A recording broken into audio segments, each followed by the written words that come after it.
할렐루야. 우리 비전 청소년부 예배 가운데 나오신 모든 지체들을 주님의 이름으로 환영하고 축복합니다. 시간 우리 예배 부르심으로 오늘 주일 예배 하나님께 올려드리겠습니다. 무슨 일을 하든지 마음을 다하여 주께 하듯 하고 사람에게 하듯 하지 말라. 이는 기업의 상을 주께 받을 줄 아나니 너희는 주 그리스도를 섬기느니라. 아멘. 시간 우리의 주인이신 예수님께서 우리를 예배의 자리로 부르십니다. 함께 예배로 나아가 삶의 모든 영역, 모든 관계, 모든 일에서 예수 그리스도를 내 주로 고백하며 그것을 살아내는 예수로 사는 우리 모든 그리스도인들 되시기를 주님의 이름으로 축복합니다.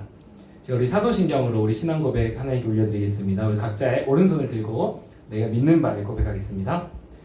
전능하사 천지를 만드신 하나님 아버지를 내가 믿사오며 그 외아들 우리 주 예수 그리스도를 믿사오니 이는 성령으로 잉태하사 동정녀 마리아에게 나시고 본디오 빌라도에게 고난을 받으사 십자가에 못 박혀 죽으시고 장사한 지 사흘 만에 죽은 자 가운데서 다시 살아나시며 하늘에 오르사 전능하신 하나님 우편에 앉아 계시다가 저리로서 산자와 죽은 자를 심판하러 오시리라. 성령을 믿사오며 거룩한 공회와 성도가 서로 교통하는 것과 죄를 사하여 주시는 것과 몸이 다시 사는 것과 영원히 사는 것을 믿사옵나이다. 아멘.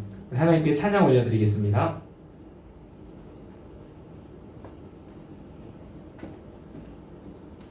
할렐루야. 여러분과 함께 찬양할 수 있어서 참 기쁩니다. 우리와 함께 하나님께 찬양으로 기쁨 올려드리고 감사하도록 합시다. 함께 우리 박수 치면서 찬양해 볼까요?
정말로 이 찬양을 부를 때마다 그리고 앞으로 할 찬양을 할 때마다 항상 생각나는 친구들이 있어요. 네, 오늘도 연락하고 그랬는데 우리가 모여서 함께 율동하면서 찬양할 수 있는 날이 온다면 정말 좋겠네요. 우리 그래도 기쁨으로 그날을 기다리면서 함께 또 찬양합시다.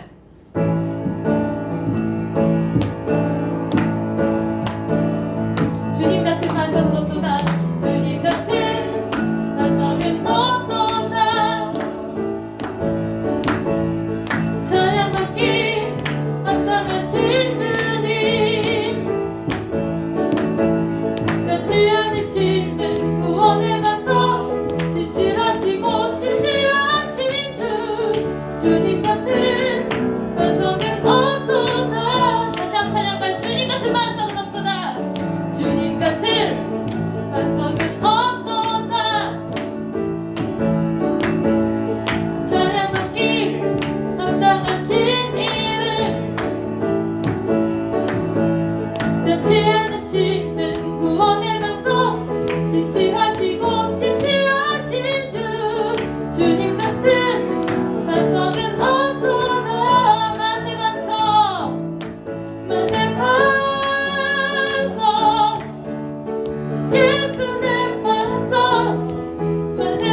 반석 되신 주님께 의지하며 오늘도 나아갑니다.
왔습니다. 선선하고 이 좋은 날들 가운데에 비록 우리가 만날 순 없지만 우리가 서로의 얼굴을 기억하며 서로에게 연락도 할 수 있고 그리고 서로에게 사랑을 전할 수 있는 세상임을 참으로 감사드립니다. 그것에 감사드립니다. 오늘 이 시간에 다시 한번 그런 하나님의 은혜를, 하나님의 사랑을 기억하며 나가기를 원합니다. 하나님께서 지으신 세상은 지금 굉장히 어려운 가운데에 빠져 있지만 그래도 여전히 하나님께서는 우리를 사랑하셔서 이 아름다운 세상을 주셨고 이 아름다운 세상 가운데에서 하나님께서 주신 것을 우리가 충분히 누리면서 살아가기를 원하고 계십니다. 우리가 그런 하나님의 사랑을 다시금 기억하면서 다시금 하나님을 바라보길 원합니다. 함께 기도하며 나아갑시다. 하나님 아버지 감사합니다. 하나님 아버지 감사합니다. 하나님 아버지 감사합니다. 하나님 아버지 이름을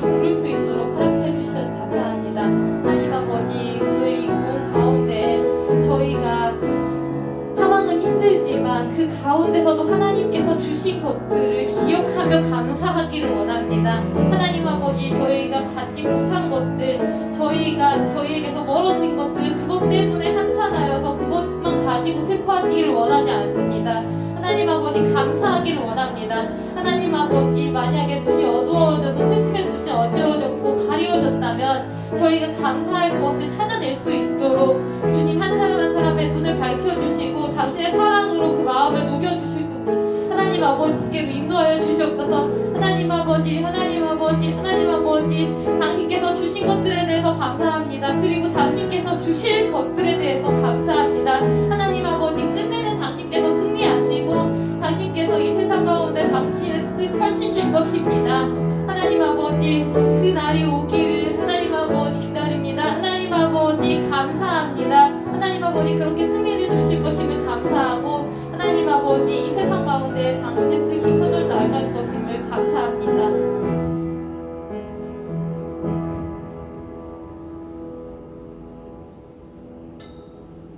살아계신 하나님, 거룩하고 복된 주일 주님 앞에 나와 예배하도록 우리를 불러주시고 붙들어주심에 깊은 감사를 드립니다. 지난 한 주를 돌이켜보면 하나님을 의지하지 않고 내 생각, 내 뜻대로 살아왔던 삶의 방식과 고집들을 회개하며 내려놓고 주님 앞에 자비와 은혜를 구합니다.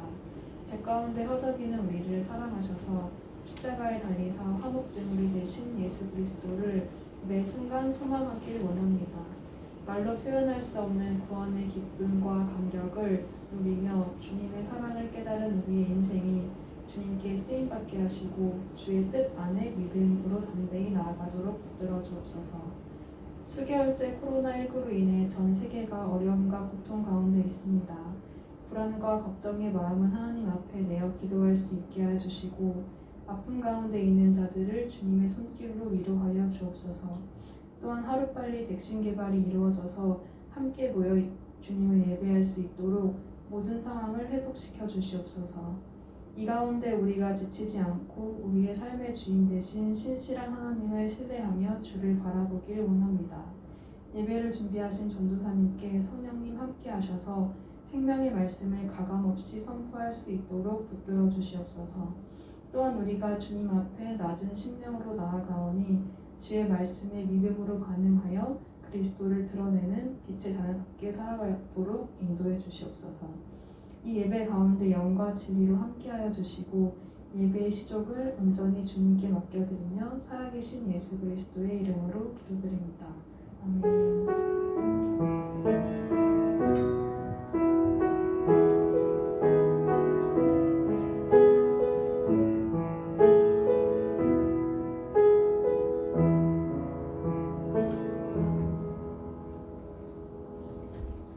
오늘 하나님께서 우리에게 주신 하나님의 말씀은 골로새서 3장 18절로 4장 1절까지 말씀입니다. 골로새서 3장 18절에서 4장 1절, 전사님 성경 327면, 신약 327면에 있습니다. 자, 우리 처음부터 끝까지 한 목소리로 한번 읽어보겠습니다. 3장 18절에서 4장 1절 읽습니다. 아내들아, 남편에게 복종하라. 이는 주 안에서 마땅하니라. 남편들아, 아내를 사랑하며 괴롭게 하지 말라. 자녀들아, 모든 일에 부모에게 순종하라. 이는 주 안에서 기쁘게 하는 것이니라. 아비들아, 너희 자녀를 노엽게 하지 말지니 낙심할까 함이라. 종들아, 모든 일에 육신의 상전들에게 순종하되 사람을 기쁘게 하는 자와 같이 눈가림만 하지 말고 오직 주를 두려워하여 성실한 마음으로 하라. 무슨 일을 하든지 마음을 다하여 주께 하듯 하고 사람에게 하듯 하지 말라. 이는 기업의 상을 주께 받을 줄 아나니 너희는 주 그리스도를 섬기느니라. 불의를 행하는 자는 불의의 보응을 받으리니 주는 사람을 외모로 취하심이 없느니라. 상전들아, 의와 공평을 종들에게 베풀지니 너희에게도 하늘의 상전이 계심을 알지어다. 아멘. 우리 시간에 읽은 말씀 통해서 초대교회 교리공부 세 번째, 주께 하듯 복종하라 라는 제목으로 말씀 나누겠습니다. 오늘 본문은 특별히 가정에 관한 말씀입니다. 오늘날 많은 사람들이 사랑과 회복을 경험해야 할 가정에서 오히려 큰 슬픔, 괴로움, 상처를 경험하는 것들을 보게 됩니다. 어릴 적 부모님을 향해 생긴 마음의 응어리가 평생을 따라다니며 아직도 자기를 괴롭히는 어른도 본 적이 있고요. 또 형제 자매 간에 원수가 돼버린 경우도 보게 됩니다. 그런데 이때뿐만 아니라 당시 골로새 교회 이단들도 더 신비하고 깊은 영적 세계로 추구하고 들어가야지 가정 돌볼 시간이 어딨냐 하면서 마치 오늘날 가정을 파괴하는 이단들처럼 골로새 교회의 가정들을 흔들고 있었습니다. 그러나 골로새서가 말씀하는 하늘의 것을 찾는 삶이란 결코 그런 게 아닙니다. 하늘의 것을 찾는 삶이란 주님이 통치하시는 하늘나라, 즉 하나님 나라 통치 지도를 받으면서 가장 먼저 가정에, 또 결혼 관계에, 부모 자녀 관계에 하늘의 방식으로 살아가는 것을 말합니다. 그래서 우리 지난주 봤던 마지막 17절, 무엇을 하든지 말에나 이래나 다 주 예수의 이름으로 하고, 이후에 바로 이어지는 오늘 18절부터는 곧바로 첫 번째로 가정 안에서의 그리스도인의 삶에 관해 말씀하고 있는 겁니다. 성경은 가정에 굉장히 큰 우선순위를 둡니다. 그래서 심지어 디모데전서 5장 8절에는 이런 말씀도 있습니다. 누구든지 자기 친족, 특히 자기 가족을 돌보지 아니하면 믿음을 배반한 자요 불신자보다 더 악한 자니라. 굉장히 강하죠. 성경은 이토록 우리에게 가족의 중요성을 강조합니다. 그러면 우리 함께 이제 본문 말씀을 통해서 하늘의 방식으로 이 땅의 가정 안에서 사는 삶을 어떻게 사는 것인지, 무엇인지 나누면서 그러한 삶을 살아가게 되는 우리 모두 되시기를 주님의 이름으로 간절히 축복합니다. 오늘 본문의 첫째 메시지는 아내와 남편의 관계인데 우리 같이 읽어봅시다. 시작! 아내는 남편에게 예수님이 하나님께 하셨듯 순종하고, 남편은 아내에게 예수님이 교회에게 하셨듯 사랑해야 합니다. 자, 본문 계속 봅니다. 18절 제가 읽습니다. 아내들아 남편에게 복종하라. 이는 주 안에서 마땅하니라. 아멘. 복종하라. 처음부터 굉장히 세게 나오는 것 같습니다. 그러나 여기서 말씀하는 복종은 당시 로마 문화와 같은 아내가 남편을 대할 때 자기 의지를 막 뭉개야 하는 그런 노예적 복종이 절대로 아닙니다. 원어 문법상 여기 복종하라는 스스로 자원하여 복종하라라는 뜻입니다. 그래서 NIV 영어 성경은 발음을 좀 이해해 주시기 바랍니다. Wives, submit yourself to your husband. 자, yourself를 붙여서 아내들이여 스스로 당신의 남편에게 복종하십시오라고 번역합니다. 즉 자유 안에서 스스로 자원하여 기쁘게 하라는 거죠. 자, 그런데 이처럼 스스로 기꺼이 자신을 낮추면서 하는 순종은 바로 예수님께서 하나님 아버지께 하셨던 겁니다. 고린도전서 15장 28절에는 복종하라 같은 단어가 3번이나 쓰이는데 같이 읽어봅니다. 시작! 만물을 그에게 복종하게 하실 때에는 아들 자신도 그때 만물을 자기에게 복종하게 하신 이에게 복종하게 되리니. 아멘. 무슨 뜻이죠? 예수님도 하나님께 복종하신다는 겁니다. 여러분, 예수님이 왜 하나님께 복종하십니까? 하나님이 예수님보다 더 높으시기 때문입니까? 절대 그렇지 않습니다.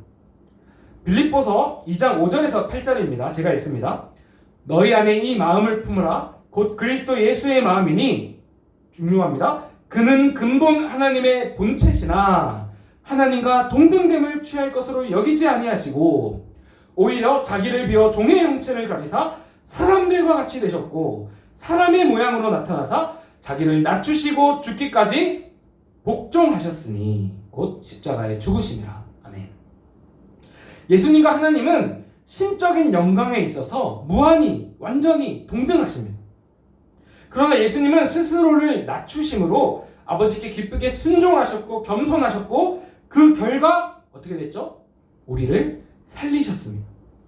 그래서 18절, 우리 읽었던 18절은 아내가 남편을 대할 때 남편을 살리고 자신도 살리고 가정도 살리는 그런 기쁘게 자원하는 예수님 닮은 순종, 복종을 하라는 겁니다. 서로 자유롭고 동등한 관계에 있지만 둘 다 너무나 가장 귀하고 소중하지만 동시에 남편을 향해 기쁘게 겸손함으로 조심해주고 책임감을 가지고 또 남편의 부족함이 보이더라도 좀 참고 기다리면서 남편을 남편으로 인정해주라라는 말씀입니다. 자, 그러면 반대로 이어서 남편은 아내를 어떻게 대해야 합니까? 19절 같이 읽습니다. 시작. 남편들아 아내를 사랑하며 괴롭게 하지 말라. 아멘. 자, 전도사님은 결혼식 주례설교 때 이 말씀을 들으면서 은근히 속으로 좋아하는 남자들을 봤습니다. 왜냐하면 복종하는 것에 비해서 사랑하는 것은 뭔가 조금 더 쉽고 조금 더 뭔가 우위에 있는 것 같이 느껴지기 때문일 겁니다. 그러나 이 말씀은 전혀 그렇지 않습니다. 여기서 사랑하라 라는 말은 원어로 아가파테라는 말인데 아가페 사랑을 하라 라는 뜻입니다. 자, 여기 헬라어에는 사랑으로 크게 세 가지가 있는데 아가페, 또 필로스, 그리고 에로스가 있습니다. 특별히 아가페 사랑은 어떤 사랑입니까? 예수님이 우리를 향해 베푸신 신적인 사랑, 즉 사랑의 대상이 어떠함에도 불구하고 조건 없이 가장 헌신적이고 희생적인 사랑을 말합니다. 그래서 같은 아가파테 사랑하라가 남편에게 쓰인 에베소서 5장 25절 같이 읽습니다. 시작. 남편들아 아내 사랑하기를 그리스도께서 교회를 사랑하시고 그 교회를 위하여 자신을 주신같이 하라. 아멘. 예수님이 교회 우리를 어떻게 사랑하셨습니까? 여러분, 사실 교회가 엄청 거룩하고 막 아름답지만은 않지 않습니까? 그러나 그 부족한 우리들 교회를 주님은 자기 자신의 하나님 아들 생명값을 지불하고 사셨습니다. 조금도 자기 목숨을 아끼지 아니하고 주셨습니다. 그러므로 남편들은 이러한 사랑으로 아내가 어떠하든지 겉모습이 어떻게 바뀌든 또 살다 보니까 성격 차이가 얼마나 더 많이 느껴지든 또 가정 형편 상황이 어떻게 변하든 평생토록 아내를 변함없이 끊임없이 돌보며 아내의 행복을 위해 모든 사랑스러운 섬김의 삶을 살라는 겁니다. 아무것도 아끼지 말라는 겁니다. 예수님이 우리에게 하셨던 말입니다. 그래서 이 19절 끝에 괴롭게 하지 말라는 원어로 아내 마음 쓰라리게 하지 말아라, 아내를 향해 어떤 화도 분노도 내지 말아라 라는 뜻입니다. 자, 그런데 여러분, 이제 아내와 남편을 봤는데 아내와 남편을 향한 명령이 조금 달라 보이죠? 근데 사실 같은 겁니다. 자, 창세기 2장은 아내는 남편의 돕는 배필이라고 하는데 돕는 배필의 원어를 직역하면 서로 딱 맞는 카운터파트, 반쪽이다. 서로 부족하니까 서로 돕는 딱 맞는 반쪽이다 라는 뜻입니다. 남자도 불완전하고 여자도 불완전하기 때문에 주님의 그 은혜 가운데 한 남편 한 아내가 만나 주님 안에 가정을 이루고 서로 순종하며 서로 사랑하며 온전함을 이루어가는 것입니다. 자, 전도사님은 이 말씀을 묵상하면서 희재 사모님한테 정말 감사한 게 생각났습니다. 특별히 아내들에게 한 말씀 18절이었는데, 자, 전도사님이 요즘 운전 연습을 하고 있습니다. 근데 아무래도 주차가 제일 어렵더라고요. 희재 사모님이 운전을 전도사님보다 훨씬 잘하기 때문에 옆에서 지켜보면서 도와주는데, 자, 이제 뒤로 주차를 하려면 방향을 다르게 하면서 차를 앞뒤로 이렇게 왔다 갔다 해야 되잖아요. 근데 전도사님이 계속 같은 방향으로 제자리를 왔다 갔다 하는 거예요. 같은 자리를 앞뒤로 왔다 갔다 하면서 막 정말 바보같이 답답할 텐데 희재 사모님이 잔소리 없이 참아주고 못한다고 비웃거나 무시하지 않고 그럴 수 있다면서 끝까지 인정하며 친절히 알려주더라고요. 정말 고마웠습니다. 18절에 자원하는 복종이 이런 게 아닐까 이런 생각을 해봤습니다. 또 19절 남편들을 향한 말씀을 생각하면서 옛날에 떠올랐던 일이 하나 있는데, 전도사님이 사실 신혼 초에 딱 한 번 전도사님이 희재사모한테 속으로 화가 꽤 많이 난 적이 있습니다. 지금은 왜 그랬는지 이유도 기억이 안 나는데 그때 왜 그랬는지 모르겠는데, 근데 그때 전도사님은 잠깐 조용히 밖으로 나가서 아주중적으로 산책을 한참 하면서 감정과 생각을 정리하고 들어와서 희재사모님한테 미안하다고 용서를 구했습니다. 그때 아마도 산책을 하면서 그래, 예수님이 화내는 것은 그 사람을 죽이는 거라고 하셨어 하면서 이렇게 용서를 구했던 것 같습니다. 사랑하는 청소년 여러분, 아직 결혼이라는 게 여러분에게 최소한 10년은 남은 것 같은데 오늘 말씀이 하나도 잘 안 와닿을 수도 있는데 결혼이 정말 중요하다는 사실은 우리가 다 알지 않습니까? 여러분, 뭐 방금 그런 예화들도 있었는데 결혼을 해서 부부로 함께 산다는 것은 모두가 결혼 전에 생각한 것처럼 핑크빛 로맨스만 있는 게 사실 결코 아닙니다. 전사님 예시로 든 상황들이 결코 만적 답안은 아니지만 계속해서 은혜를 구하고 이 18, 19절 같은 성경 말씀들을 기억하며 늘 노력과 의지가 계속해서 필요하다라는 걸 얘기하고 싶어서 이런 얘기들을 했습니다. 여러분에게 최소 10년은 남은 것 같지만 오늘부터 시작해서 10년 이상 결혼을 기도로 준비하는 것은 전혀 과하지 않습니다. 오히려 진짜 필요합니다. 여러분, 우리 어떤 기도로 준비해야 합니까? 주님, 저는 참을성이 없습니다. 저는 짜증이 많습니다. 그러나 제가 먼저 18절에 예수님 겸손 닮은 아내로 준비되게 해주세요. 지금부터 기도해야 됩니다. 또 주님, 저는 화가 많습니다. 참지를 못합니다. 그러나 제가 먼저 19절에 예수님 사랑 닮은 남편으로 준비되게 해주세요. 지금부터 결혼할 때까지, 그리고 결혼한 이후에도 계속해서 이 말씀을 기도로 품고 삽시다. 이 기도를 이렇게 꾸준히 한 사람과 하지 않은 사람이 가정생활이 얼마나 많이 다르겠습니까? 오늘 말씀을 기억함으로 또 붙잡고 기도함으로 모두가 주님 안에 아름다운 가정 이루시기를 미리 주님의 이름으로 간절히 축복합니다. 자, 그리고 이어지는 두 번째 관계는 부모님과 자녀들에 대한 관계입니다. 좀 더 와닿겠죠? 우리 두 번째 메시지 같이 읽어보겠습니다. 시작!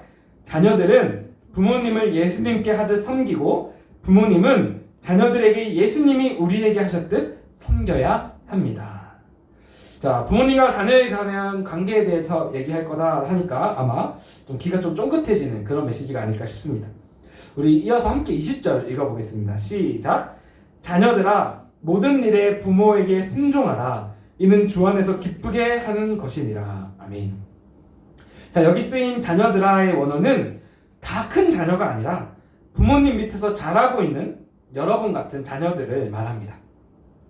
그리고 이어서 자녀들은 부모님께 순종하십시오 라고 말씀하는데, 사실 여기 쓰여있는 순종하다 라는 말은 아까 아내는 남편에게 자원하여 복종하십시오 라고 했던 것보다 더 강한 어떤 의무감이 더 많이 포함된 사실 센 말입니다. 자, 이 순종하다라는 말이 쓰인 대표적인 다른 구절 한 두 구절만 보겠습니다. 히브리서 5장 9절 먼저 봅니다. 자기에게 순종하는 모든 자에게 영원한 구원의 근원이 되시고. 아멘. 또 11장 8절 믿음으로 아브라함은 부르심을 받았을 때 순종하여 장래의 유업으로 받을 땅에 나아갈새 갈 바를 알지 못하고 나아갔으며. 아멘. 자, 여러분, 이 두 구절의 공통점이 뭘까요? 여기서 이 순종하는 대상, 누구에게 순종하고 있습니까? 네, 사람이 아니라 하나님께 순종하고 또 예수님께 순종한다라는 의미로 쓰인 단어입니다. 근데 여기 쓰인 이 같은 단어 순종하다가 본문에서는 하나님이 아니라 놀랍게도 부모님을 향해 쓰이고 있는 겁니다. 즉, 부모님을 대할 때 하나님께, 예수님께 순종하듯이 하라는 말씀입니다. 아주 강력하죠. 그리고 그 결과 20절 끝에는 이렇게 순종하면 어떻게 되죠? 이는 주 안에서 기쁘게 하는 것이니라. 여러분, 여기서 누구를 기쁘게 한다는 걸까요? 이것은 부모님을 향한 순종은 하나님을 기쁘시게 하는 일이다 라는 뜻입니다. 하나님을 기쁘시게 하는 것, 여러분, 그게 우리 인생의 목표 아닙니까? 사랑하는 청소년 여러분, 부모님 대하기를 하나님께 대하듯 순종하라. 성경은 왜 이렇게까지 강하게 말씀하고 있을까요? 그 이유를 구약의 10계명에서도 찾을 수가 있습니다. 자, 우리 10계명 보통 이제 두 가지로 묶어서 얘기하는데 1에서 4계명은 하나님 사랑에 관한 계명이고 5에서 10계명은 이웃 사랑이라고 보통 말하지 않습니까? 근데 하나님 사랑에 대한 계명이 끝나고 바로 이어지는 그 이웃 사랑으로 넘어가는 첫 계명, 그 첫 계명이 뭐죠? 네, 제 5계명입니다. 바로 네 부모님을 공경하라 입니다. 즉 부모님 공경은 하나님 사랑에서 이웃 사랑으로 넘어가는 가장 중요한 관문이라는 겁니다. 즉 하나님 사랑하지 않는 사람은 부모님을 사랑할 수 없고, 또 반대로 부모님을 사랑하지 않는 사람은 하나님을 사랑할 수 없다라는 겁니다. 우리는 이 땅의 부모님께 섬김으로써 하늘에 계신 하나님 아버지 섬김을 배웁니다. 그래서 부모님을 하나님께 하듯이 순종하는 것은 곧 하나님이 기뻐하시는 일입니다. 주님 안에서 부모님께 순종할 수 있는 우리 모두 되시기를 간절히 소망합니다. 자, 그러면 이제 또 밸런스를 맞춰야죠. 21절 우리 부모님을 향한 말씀 같이 읽어보겠습니다. 시작!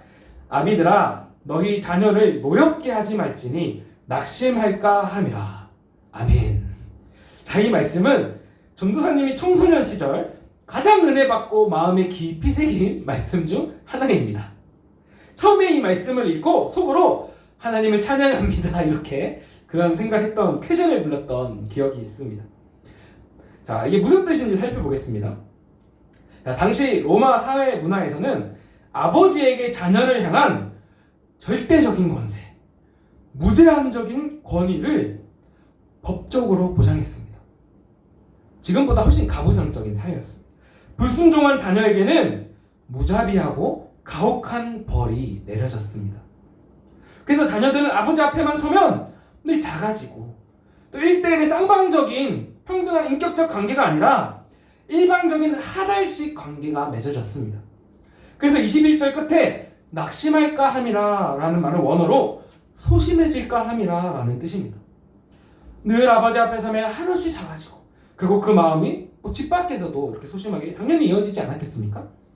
자, 그러나 21절 말씀은 이런 당시의 문화와 전혀 반대로 하나님이 우리를 향해서 오래 참으시고 긍휼과 용서를 베푸시고 한없이 부족한 우리를 하나님 기쁨 삼아 주셨듯이, 즉 하나님이 우리에게 베푸신 사랑과 같이 너희 자녀를 사랑하라 라고 말씀합니다.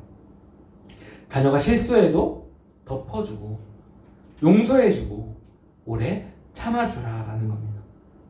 어머니 아버지지만 동시에 친구처럼 친근하게 1대1의 쌍방관계를 맺어주라 라는 겁니다.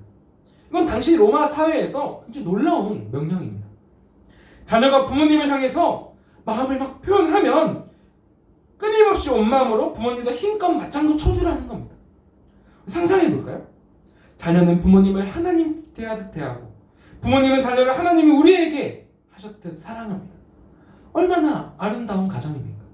우리 모든 가정들이 이렇게 되기를 간절히 축복합니다.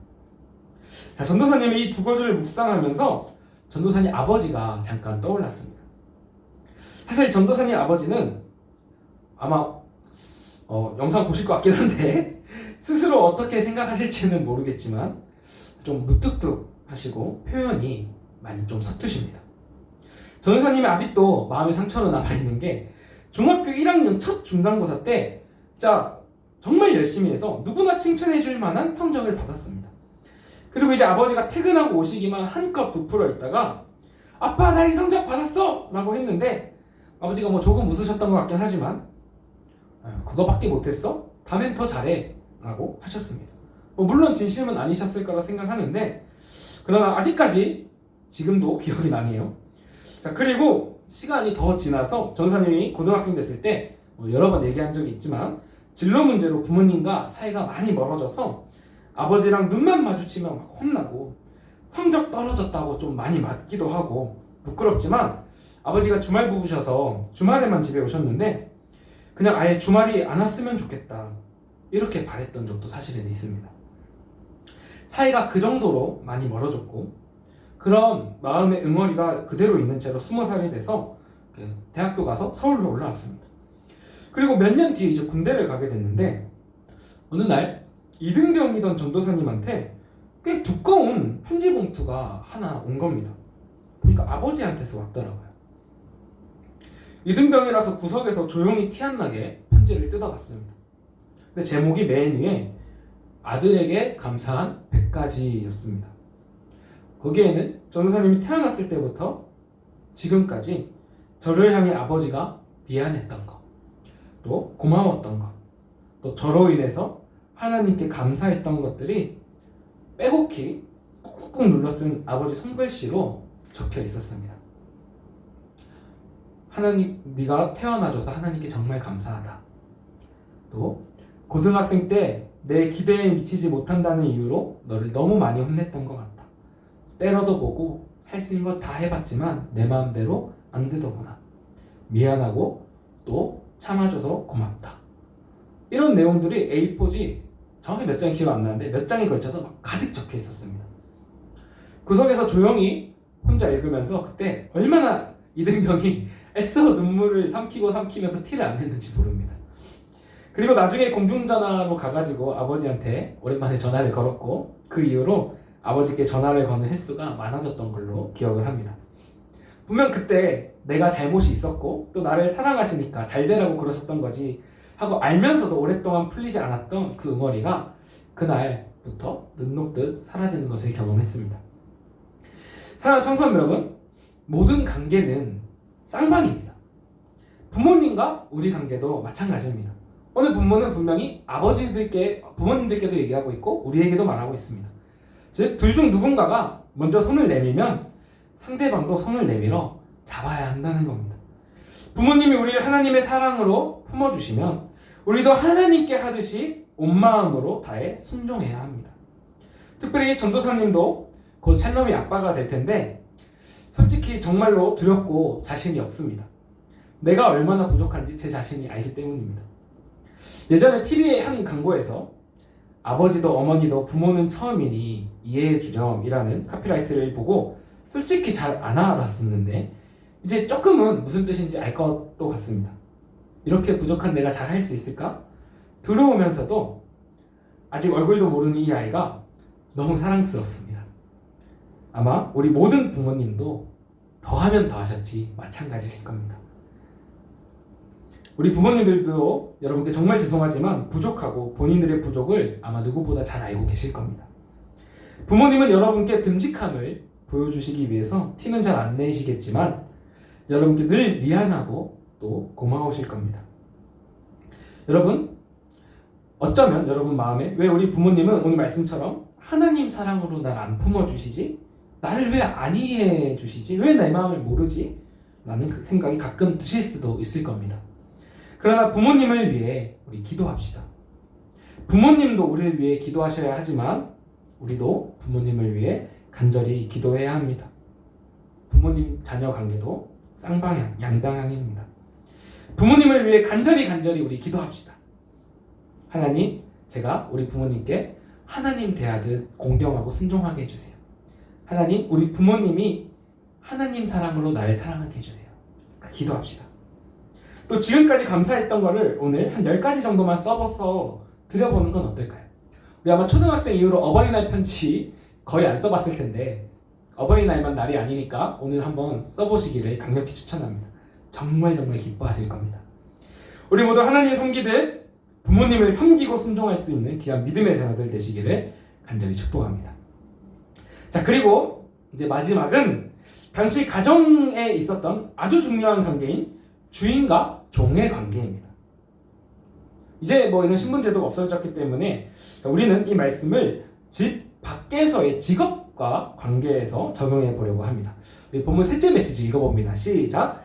우리는 집 밖에서도 누구에게 무엇을 하든 주께 하듯 해야 합니다.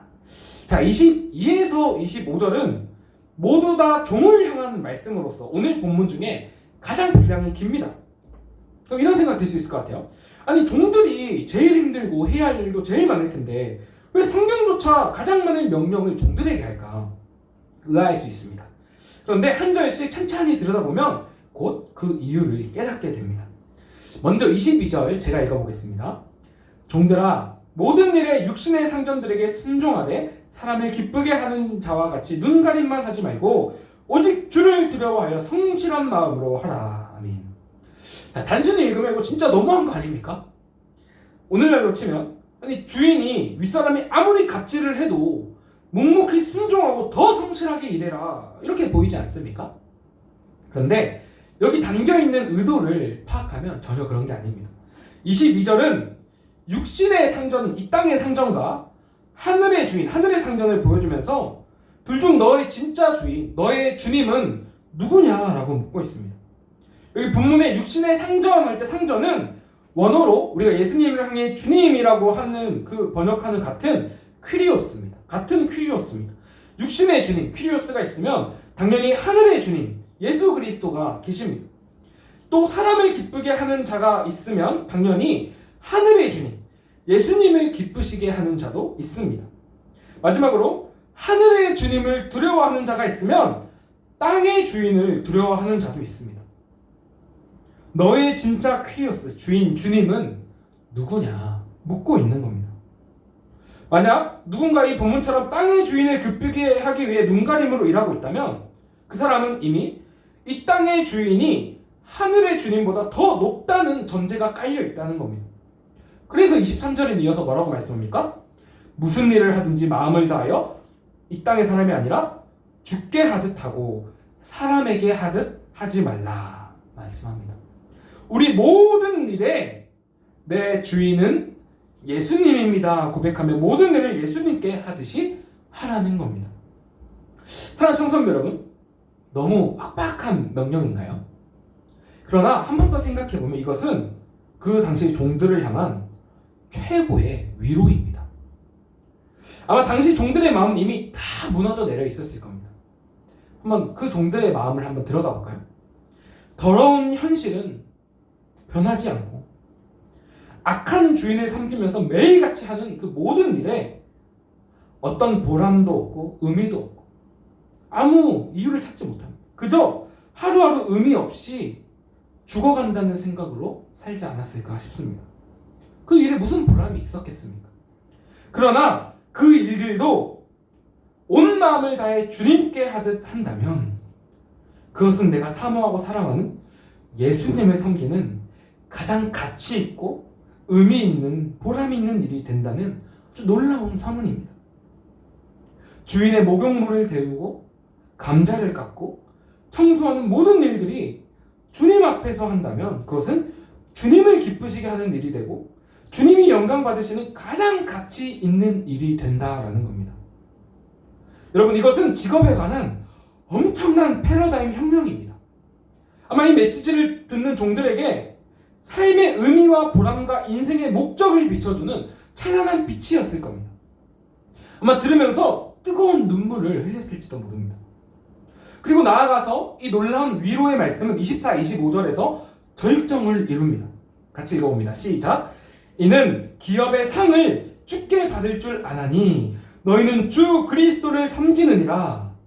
불의를 행하는 자는 불의의 보응을 받으리니 주는 사람을 외모로 취하심이 없느니라. 아멘. 자, 당시 로마 사회에서 종들은 아무리 일을 열심히 잘해도 상을 못 받습니다.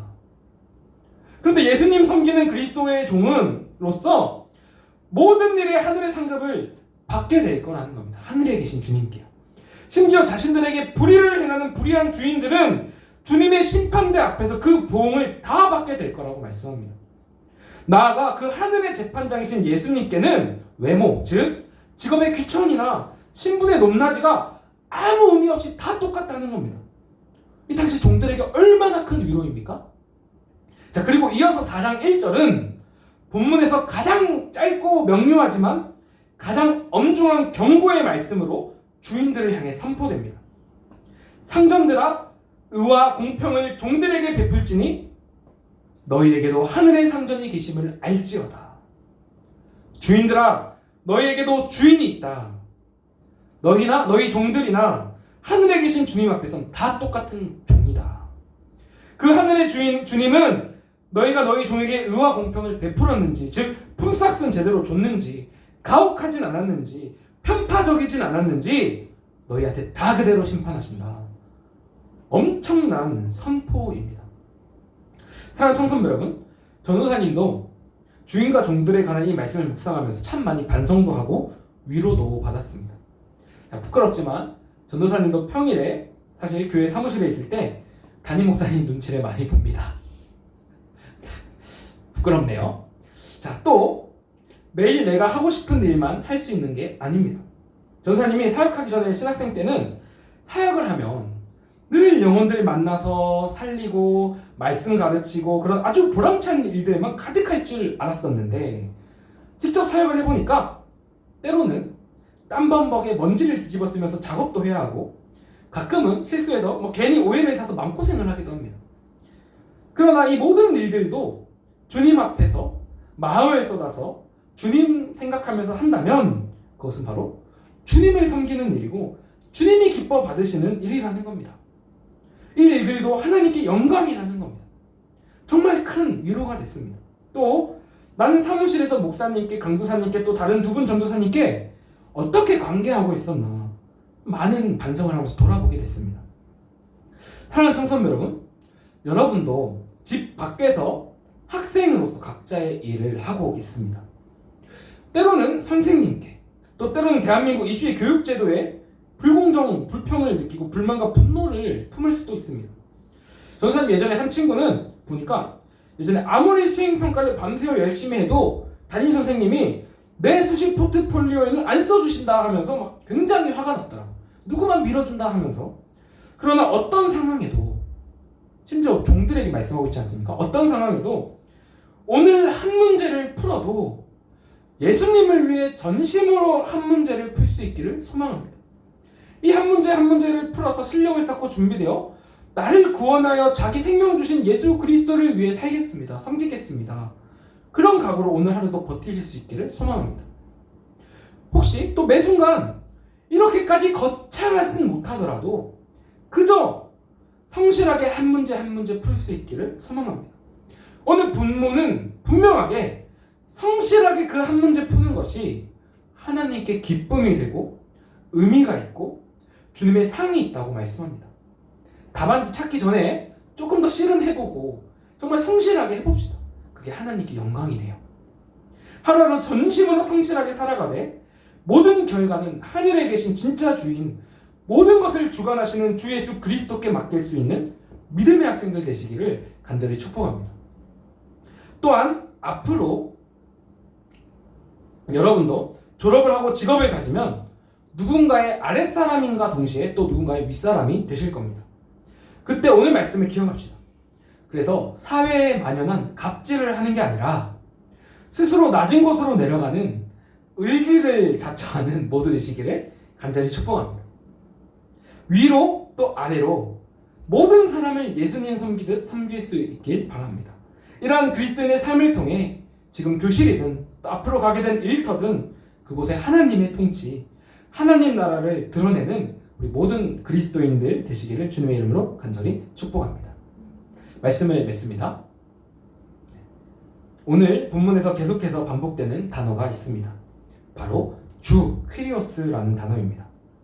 주 안에서 주를 두려워함으로 주께 하듯 주 그리스도를 섬김으로 하늘에 계신 주께 하듯 계속해서 본문은 우리가 맺는 모든 관계의 중심에 주님을 진짜 주님 되게 해야 합니다 말씀합니다.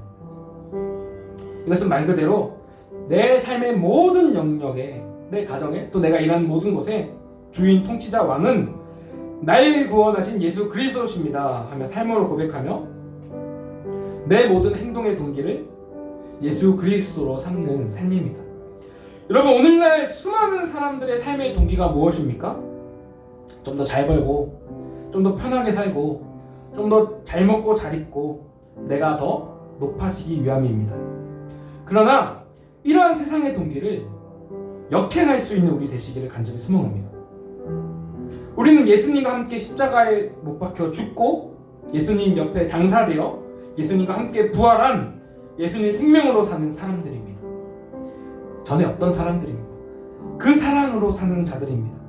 그래서 부모님 대할 때도, 교실에서 선생님, 친구들 대할 때도, 집 밖에 누구와 있든지 내 안에 사시는 내 주인 주 예수 그리스도를 인정하고 드러내는 예수로 사는 그리스도인들 되시기를 주님의 이름으로 간절히 축복합니다. 자, 우리 이 시간에 오늘 말씀 기억하면서 찬양하며 나아가기 원하는데요. 자, 우리가 사실 오늘 들은 말씀 그대로 우리 의지로 결심합니다 하고 살 수 있으면 이미 다 했죠. 우리는 많이 부족합니다.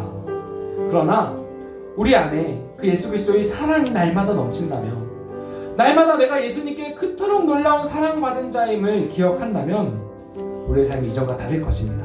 그래서 오늘 이 찬양 같이 고백하면서 그 주님이 주신 사랑을 다시 기억하며 그 사랑으로 살아가게 하옵소서. 이러한 고백으로 찬양하며 나아가겠습니다.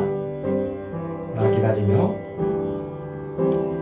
나 기다리며 견뎌왔네. 그저 기다리며 견뎌왔네. 헛된 소망 바라던 내게 있는 것, 허전한 마음, 늘 곁에 계신, 늘 곁에 계신 내 아버지, 그의 사랑을 잊고 있었네.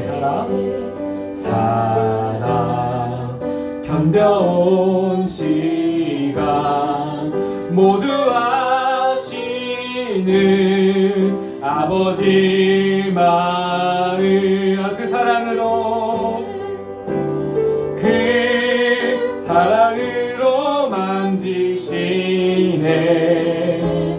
내 맘 깊은 곳을 채우시네.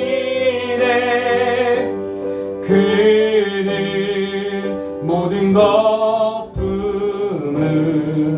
나를 참으신 나의 아버지, 그 사랑으로 만족하네. 그 사랑으로 만족하네. 내 삶 주께 계신 곳 머물겠네. 오직 주만 섬기리. 주와 영원히 기뻐하리. 그 사랑으로 만지시네. 그 사랑으로 만지시네. 내 맘 깊은 곳을 채우시네. 그는 모든 거품을 나를 참으신 나의 아버지, 그 사랑으로, 그 사랑으로 만족하네. 내 삶 주께 계신 곳 머물겠네. 아멘. 오직 주만 섬기리. 주와 영원히 기뻐하리라. 아멘. 우리 오늘 들은 말씀 기억하며 함께 기도하며 말씀 기억하며 기도합시다. 오늘 가정에 관한 말씀입니다. 예수 그리스도의 생명으로 사는 그리스도인들은 가정에서도 달라집니다. 주님, 앞으로 이룰 가정을 위해서 내가 오늘 들은 것처럼 정말 겸손하고 순종하는 아내, 또 예수님처럼 사랑하는 남편으로 준비되게 해달라고 우리 기도합시다. 그리고 또한 우리가 부모님 대할 때 하나님께 하듯이 공정하고 사랑할 수 있는 자녀 되게 해달라고. 그리고 또 마지막으로 우리가 각자의 교실에서 살아갈 때, 모든 사람 대할 때 정말 예수님께 하듯이 모든 일을 하게 해달라고, 우리가 달라지게 해달라고, 그 주님 능력으로 그 사랑 기억하며 하게 해달라고 주여 간절히 부르짖고 이 시간 성령의 음성 따라서 간절히 기도하며 나아가겠습니다.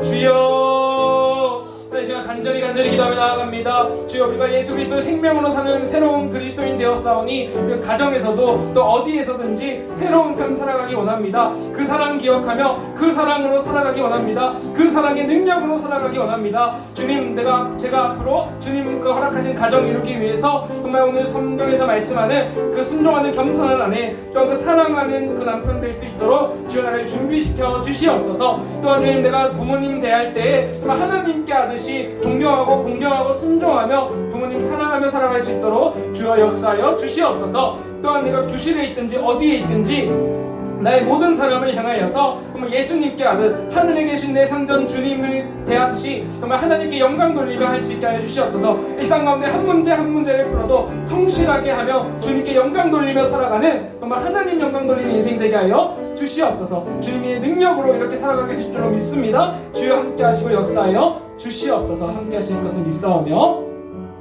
우리에게 새 생명 주신 사랑하는 우리 주 예수 그리스도 이름으로 간절히 기도드립니다. 아멘. 자, 우리 이 시간에 준비한 귀한 예물과 정성 주님께 봉헌 올려드리는 시간 가지겠습니다. 우리 준비한 헌금은 다시 예배가 시작될 때에 모아서 해주시거나 온라인으로 해주시기 바랍니다. 557장 찬양하겠습니다.